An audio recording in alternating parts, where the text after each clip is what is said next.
17 साली 31 नगरसेवक असणारी भारतीय जनता पार्टी 25 सालच्या निवडणुकीत 144 नगरसेवक निवडून आणले.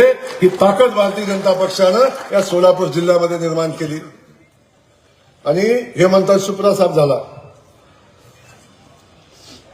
सगळ्या पक्षांची बेरीज केली ना, सगळ्या पक्षांची, तरी सुद्धा भारतीय जनता पक्षाचे 4 नगरसेवक जास्त आहेत. आणि तुतारी ना, तुतारी अकलूजच्या बाहेर वाजलीच नाही.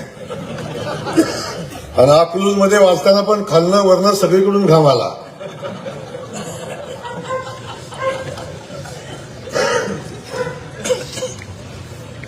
दहा 10,000 मतं घेतली. रामभाऊ एकटा आमचा तिथं लढत होता.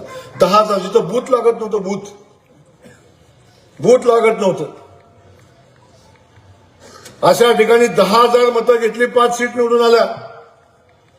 आणि हे म्हणते आता फिरतं जिल्हा परिषद निवडणुकीत भारतीय जनता पक्षाचा सुपडा साफ करणार. नुकतीच महानगरपालिकेची निवडणूक झाली. 102 पैकी 87 जागा भारतीय जनता पक्षाच्या निवडून आल्या. 87, की जे महाराष्ट्रातलं सगळ्यात मोठा स्ट्राईक रेट सोलापूरनं दिला. आणि सुपडा साफ करायला चाललंय त्याचं काय होतं तिथं? जे सुपडा साफ करायला चाललंय ना इकडचे, तिथं त्याचं खातं बी उघडलं नाही. तुतारीचं एकही नाही. काँग्रेस 2, एमआयएम यांच्या मुठ्ठी झाली. आता एमआयएम पेक्षा यांची लायकी खालची आहे.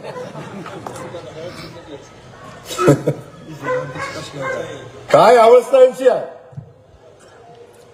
आणि हे भारतीय जनता पक्षाचा सुपडा साफ करायला चालले. अरे भारतीय जनता पक्षाचा सुपडा साफ करणारा बाबा अजून जन्माला यायचा आहे. जे छत आहे ना, छत,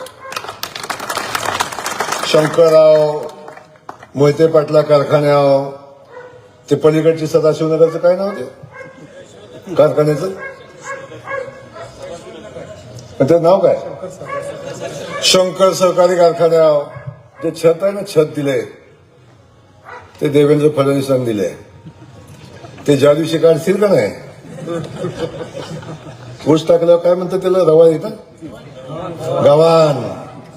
गव्हाण बंद पडेल. अरे ज्या पक्षानं, ज्या लोकांनी, ज्या माणसाने आपल्याला मदत केली, अशा माणसावर टीका करता गावागावात जाऊन, अशा पक्षावर टीका करता. तुमचं जीवन त्या पक्षानं उभं केलं, पुन्हा संपलेलं घरानं पुन्हा उभं केलं. अनेक लोकांचे संसार देशोधडीला लावले. अनेकांचे पैसे ठेवी बुडवल्या, कारखान्याचे शेअर्स बुडवले. जे काय जेवढं करता येईल तेवढं पाप केलं. आणि तरी सुद्धा छाती पुढं काढून पुन्हा बोलता आपण. माझं म्हणणं एवढंच आहे, ठीक आहे काढलं तर खूप आहे. ही निवडणूक तुमच्यावर टीका करून आम्हाला जिंकायचीच नाही. आम्हाला आमच्याकडे एवढं सांगण्यासाठी विकास काम आहे. हे केलेलं काम सांगून आणि जे काय करायचं ते सांगून आम्ही निवडणूक करू. पण थोडं मर्यादा ठेवा. अनेकदा वाटतं लोकांना की मी कसा बोलतोय, मी कसा नाचतोय. पण कधीतरी ह्या गोष्टीचा विचार केला पाहिजे. हत्ती बाजारात जातो तेव्हा अनेक भुगतात मालक. हत्ती नाही लक्ष देत कधी. पण सोंड मागं फिरवली तर काय अवस्था होती माहिती आहे ना काय. तेव्हा सोंड माघारी येईल याची वाट बघू नका. आपलं चाललंय शांततेनं तिकडं धुरायला. पेटवा, नीट राहा. आमचं काय म्हणणं नाही. आम्हाला स्वतःहून कोणाच्याही वाटे जायचं नाही.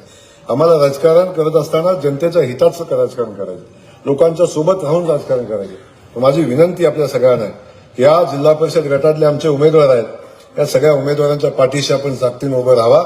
जनतेला माझी विनंती, आपण सगळ्यांनी ताकदीनं उभं राहावा. या सगळ्या जिल्हा परिषद सदस्याच्या पाठीशी महाराष्ट्राचं अख्खं सरकार उभं आहे, देवाभाऊ उभे आहेत. ताकदीने या भागातल्या प्रत्येक प्रश्नाला न्याय देण्याची भूमिका आम्ही घेऊ आणि या भागातल्या प्रत्येक प्रश्नाला न्याय देण्याची भूमिका आम्ही घेऊ.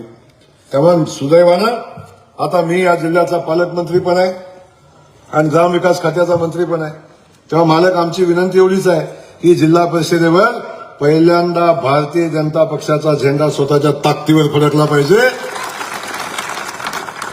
पंढरपूरची पंचायत समिती पहिल्यांदा भारतीय जनता पक्षाच्या चिन्हावर निवडून आली पाहिजे. आमच्या मंगळवेढीची पंचायत समिती पहिल्यांदा भारतीय जनता पक्षाच्या चिन्हावर निवडून आली पाहिजे. एवढी आमच्या सगळ्यांची भूमिका आहे. बाकी सगळं कामाचा विषय तुम्ही आमच्यावर सोडा. जे काय लागेल त्या भागासाठी करू. आणि ग्रामविकासाचं स्पेशल पॅकेज, ग्रामविकास खात्याचं स्पेशल पॅकेज सोलापूर जिल्ह्यासाठी आपण देऊ, काळजी करू नका.